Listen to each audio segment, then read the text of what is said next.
الله وبركاته.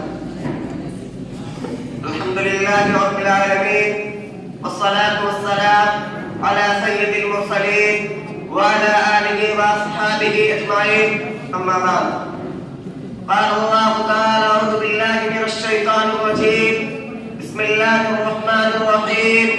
قل إن كنتم تحبون الله فاتبعوني يحببكم الله ويغفر لكم ذنوبكم والله غفور رحيم. صدر انجمن، محترم استاد کرام، حکم صاحبان، پیارے بھائیوں، السلام علیکم ورحمۃ اللہ وبرکاتہ. آج کے سالانہ انجمن کے موقع پر میں جس موضوع کے تحت بولنا چاہتا ہوں اور میرا عنوان ہے اللہ اور اس کے رسول کی محبت. محترم سامعین، ایک مسلمان کے لیے ضروری ہے کہ اس کے دل میں اللہ اور اس کے رسول کی سچی محبت ہو. اس کے بغیر کسی بھی شخص کا ایمان مکمل نہیں ہو سکتا. اللہ کی محبت اس لیے ہونی چاہیے کہ وہی ہمارا خالق و مالک ہے. ہمارے دل کی ایک ایک دھڑکن پر اسی کی سلطنت ہے. ہماری ایک ایک سانس پر اسی رب کائنات کا قبضہ ہے. وہ جب چاہے جس کو چاہے فنا کے گھاٹ اتار سکتا ہے. عزت و ذلت اسی کے ہاتھ میں ہے. اور پھر ہمارے اوپر اس کا سب سے بڑا احسان یہ ہے کہ اس نے ہمیں مسلمان بنایا، اسلام جیسی نعمت سے نوازا اور اپنے پیارے حبیب جناب محمد رسول اللہ صلی اللہ علیہ وسلم کا امتی ہونے کا شرف بخشا. تو ہم پھر کیوں نہ اس کا شکریہ ادا کریں اور ہمارے دلوں میں اس کی خالص محبت کیوں نہ پیدا ہو. مگر سوال یہ ہے کہ ہم اللہ سے محبت کیسے کریں، اس کا کیا طریقہ ہے. اس سوال کا جواب خود اللہ رب العزت نے اپنے پاک کلام میں دیتے ہوئے فرمایا: قل ان کنتم تحبون اللہ فاتبعونی یحببکم اللہ ویغفر لکم ذنوبکم واللہ غفور رحیم. یعنی اے نبی، آپ کہہ دیجئے کہ اگر تم لوگ اللہ سے محبت کے دعویدار ہو تو اس کے رسول کی اتباع کرو.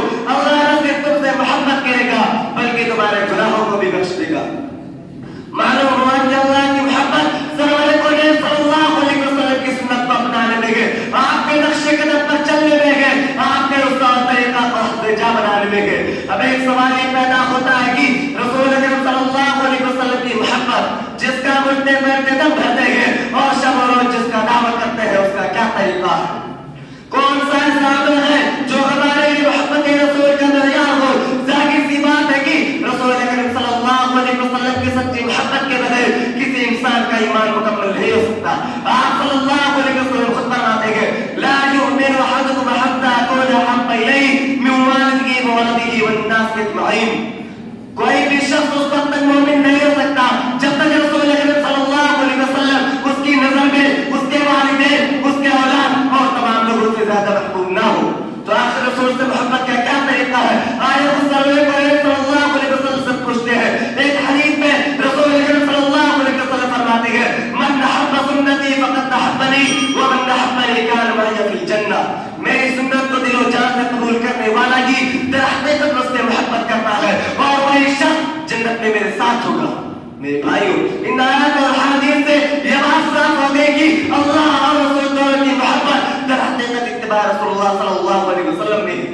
آج ہم کو دعوت ہے کہ ہمارے دلوں میں اللہ اور اس کے رسول کی محبت ہے، لیکن اگر ہم اپنے گریبان میں جھانکیں، اپنے زندگی کا جائزہ لیں، اپنے شب و روز پر نظر دوڑائیں تو پتہ چلتا ہے کہ ہم سنت سے کوسوں دور.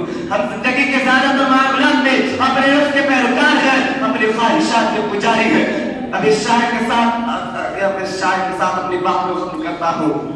محمد کی محبت دین حق کی شرط اول ہے. محمد کی محبت دین حق کی شرط اول ہے. اسی میں ہو اگر خامی تو سب کچھ نامکمل ہے.